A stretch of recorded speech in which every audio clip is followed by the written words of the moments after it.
करें free expansion of ideal gas,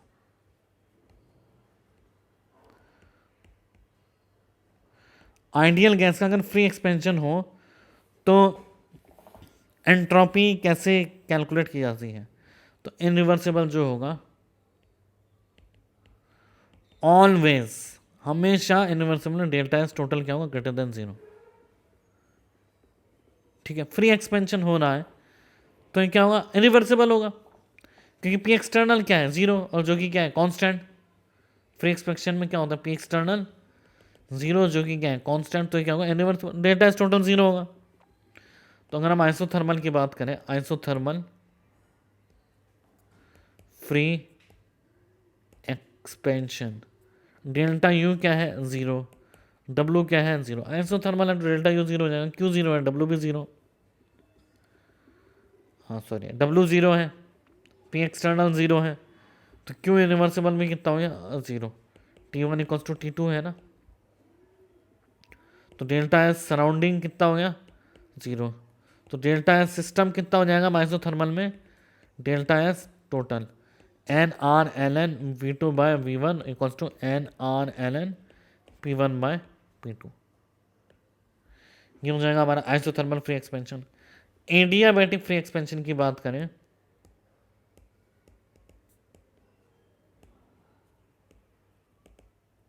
W कितना है, जीरो, तो क्यू इनरिवर्सिबल कितना है, जीरो, डेल्टा एस सराउंडिंग कितना है, जीरो, डेल्टा यू जीरो कितना है, T one equals to T two. Adiabatic free expansion में क्यू ही जीरो है, डब्ल्यू तो जीरो ही है, और डेल्टा एस सराउंडिंग जीरो है, तो डेल्टा यू भी जीरो है, temperature T one equals to T two है।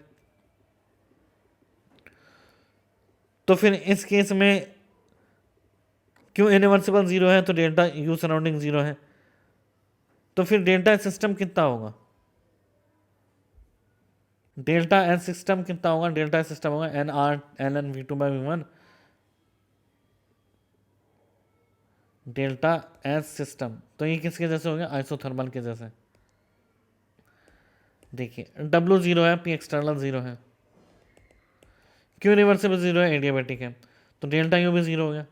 डेल्टा यू जीरो है तो temperature must be equal, temperature equal होगा, तो डेल्टा एच सिस्टम किसके इक्वल होगा, आइसोथर्मल प्रोसेस के similar N R L N V two by V one equals to N R L N P one by P two. आइए इस पर question करके इसको और ढंग से समझते हैं, फ्री एक्सपेंशन को, इनेमेटिक फ्री एक्सपेंशन को, जो भी है दोनों तरह के free expansion.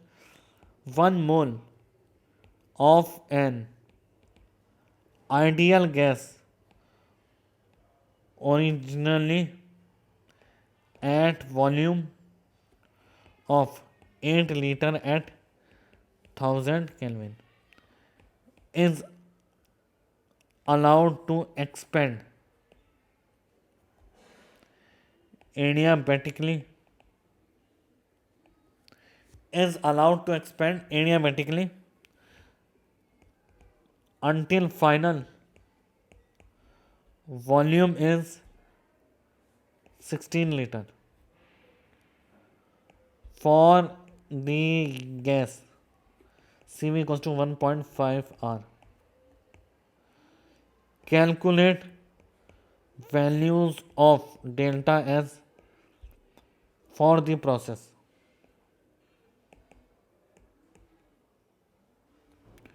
When change in volume involves free expansion.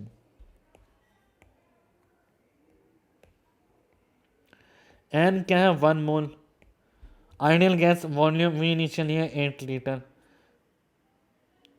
T1 है 1000 केल्विन, V2 है 16 लीटर, CV है 1.5 R, delta S for the process. तो अब ये प्रोसेस है कौन सा, adiabatic process, given expand adiabatic है।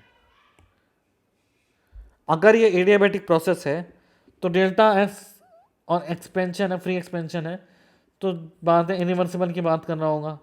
तो इनरिवर्सिबल की अगर बात कर रहा है तो डेल्टा एस और क्यू इरिवर्सिबल जीरो है तो डेल्टा सराउंडिंग तो जीरो है, तो डेल्टा एस टोटल किसके इक्वल होगा, डेल्टा एस सिस्टम के इक्वल। और इरिवर्सिबल में क्या होता है, आइसोथर्मल के जैसा N R L N V2/V1, तो 1 × 2 × ln 16/8, तो 1.4 केल्विन कैलोरी पर मोल।